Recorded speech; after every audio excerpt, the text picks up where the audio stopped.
एक समय की बात है। एक छोटे से गांव में एक बूढ़ा किसान अपने 4 आलसी पुत्रों के साथ रहता था। किसान बहुत मेहनती था, लेकिन उसके बेटे दिन भर बैठकर सिर्फ आराम करते और काम से जी छुड़ाते थे। किसान को चिंता होती थी कि उसकी मृत्यु के बाद उसके आलसी बेटे उसकी संपत्ति को संभाल नहीं पाएंगे। एक दिन जब किसान बीमार पड़ा और उसकी हालत बिगड़ने लगी, तो उसने अपने बेटों को पास बुलाया। बेटा, मेरे जीवन भर की मेहनत का एक बड़ा खजाना हमारे खेत में दबा हुआ है। मेरे जाने के बाद तुम सब मिलकर उसे खोज लेना। पुत्रों ने खजाने का नाम सुनते ही खुशी से हामी भर दी।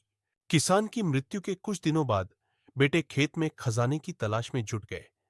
उन्होंने खेत के कोने कोने को खोद डाला, लेकिन उन्हें कुछ नहीं मिला। खजाना हाथ न लगने पर वे निराश हो गए और एक जगह बैठकर सोचने लगे। उसी समय गांव के एक बूढ़े व्यक्ति ने उन्हें सलाह दी।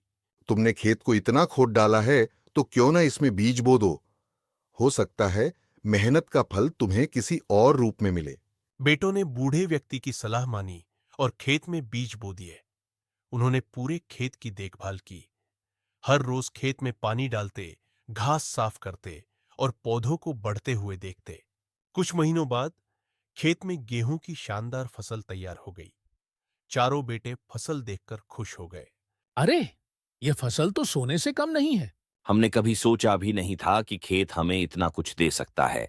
जब फसल बेचने के बाद उन्हें खूब सारा धन मिला, तो उन्हें अपने पिता की बात समझ में आई। पिताजी ने हमें खजाना खोजने के बहाने मेहनत करना सिखाया। यही असली खजाना है।